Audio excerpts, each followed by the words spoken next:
ఎలా ఉన్నారు? అందరూ బాగున్నారనే నేను అనుకుంటున్నాను. హాయ్ ఫ్రెండ్స్, ఎలా ఉన్నారు? ఈరోజైతే మా కొత్తింటి గురించి నేను చెప్పాలని అనుకుంటున్నాను. ఇదేంటంటే మేము ఆల్రెడీ ఇంట్లో ఉంటున్నాం కదండీ! అది మా ఓన్ అనమాట. ఇప్పుడు సెకండ్ వచ్చేసి కమర్షియల్ పర్పస్ కట్టాలని అనుకున్నామండి. దీనికంటే ముందు యాక్చువల్లీ హైదరాబాద్‌లో తీసుకుందామన్న ఆలోచన ఉండే అనమాట. కానీ మాకు తెలియని ఏరియాలో తీసుకొని ఇబ్బంది పడ్డం ఎందుకా అని కాస్త వెనక ముందు ఆ లోపే హైడ్రా వచ్చేసింది కదండీ! దానివల్ల చాలామంది ఇబ్బంది పడ్డం చూసాం కదా! ఇప్పుడు మేము డిసైడ్ అయిపోయామనమాట. ఇంకా తెలియని ఏరియాలో తీసుకోకూడదు. ఎందుకంటే అవి ఎలాంటి ల్యాండ్స్ అనేటివి మనకు తెలియదు కదా! అంటే చెరువులు, లేకుంటే కుంటలు ఇలాంటివి మనకు తెలియదు కదా!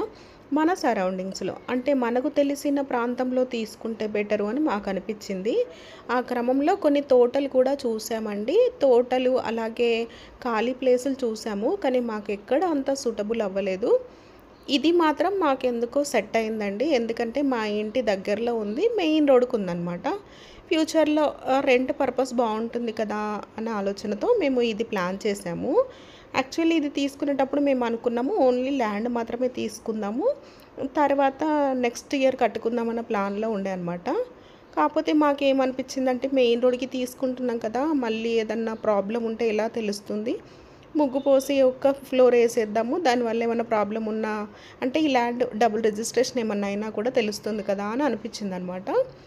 ముగ్గయితే పోసామండి. ఒక ఫ్లోర్ అనే అనుకున్నాము.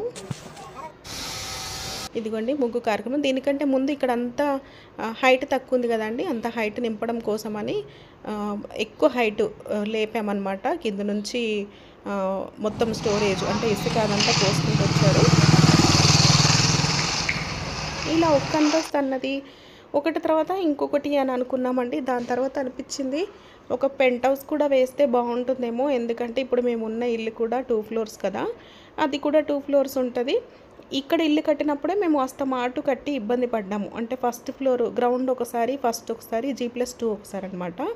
ప్రతిసారి సిమెంట్ పడడము, ప్రతిసారి పెయింట్స్ వేయడము, ప్రతిసారి టైల్స్ అవి మార్చడము మాకు చాలా ఇబ్బందిగా అనిపించింది. ఎక్స్‌పెన్సివ్ కూడా అనిపించిందండి. అందుకనే ఇంకా ఒకటి అనుకున్నది కాస్త 1/1 G+2 వరకు వెళ్ళిపోయిందనమాట.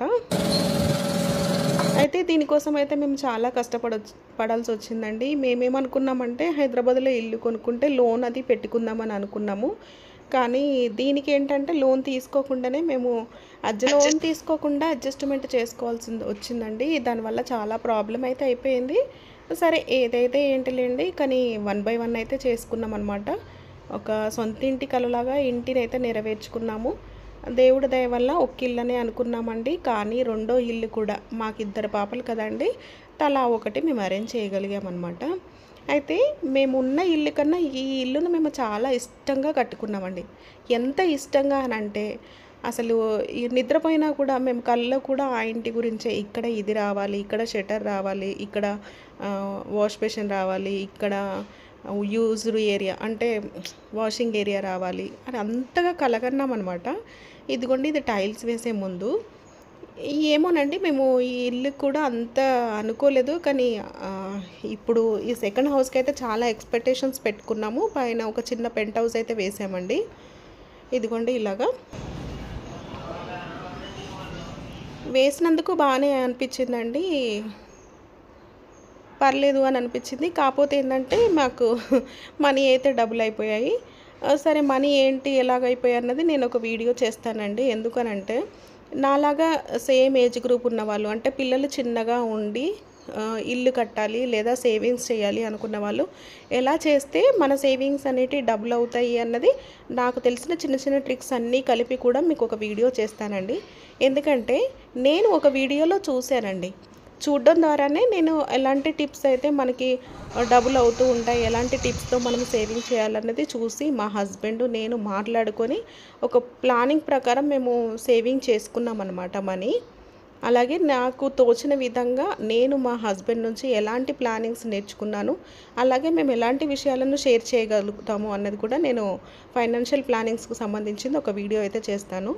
ఇదిగోండి టోటల్గా కంప్లీట్ అయిపోయిన తర్వాత ఈ ఇల్లు అండి.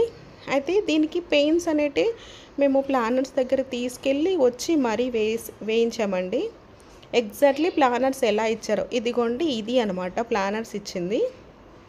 ఎగ్జాక్ట్లీ దానిలాగానే మేము దింపాలని అనుకున్నాము.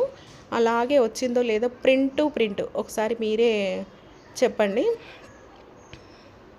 మాకు అనిపించిందండి ఎగ్జాక్ట్లీగా వచ్చిందని చెప్పేసి. మీకు ఎలా అనిపించిందో మీరే చూడాలి.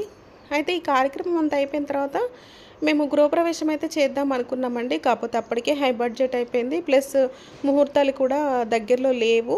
అది కాకుండా కొంచెము మేము వేరే పనుల్లో బిజీగా అయిపోయామన్నమాట. అందుకనే మేము ఓన్లీ పాలు పొంగించుకుందామని అనుకున్నాము. ఎందుకంటే ఇప్పుడు ఇక్కడ మేమేమి ఉండం కదండి.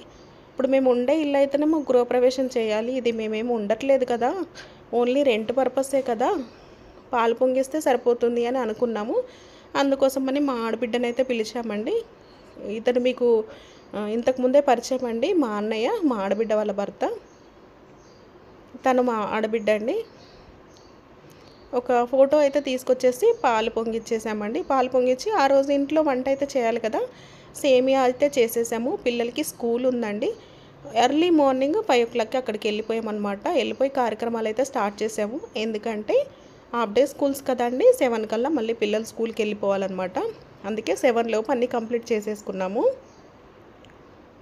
పూజా కార్యక్రమం అయితే చిన్నగానే పెట్టుకున్నామండి. అలాగే టిఫిన్స్ కూడా అండి, సేమియా ఒకటే తిని పిల్లలు స్కూల్కి వెళ్ళారు కదండి, మళ్ళీ వాళ్ళ కోసము ఇబ్బంది పడ్డం ఎందుకని చెప్పేసి పూరి అయితే చేసామన్నమాట. మా అత్తయ్య వాళ్ళను, మా ఆడబిడ్డ వాళ్ళను, మా బాబాయ్ వాళ్ళని మాత్రమే పిలిచామండి. మా మమ్మీ తనకి చేతకదు కదండి, తను దూరంగా ఉందన్నమాట. Thank you. ఇదండి మా చిన్ని ఇంటి కథ. సబ్స్క్రైబ్.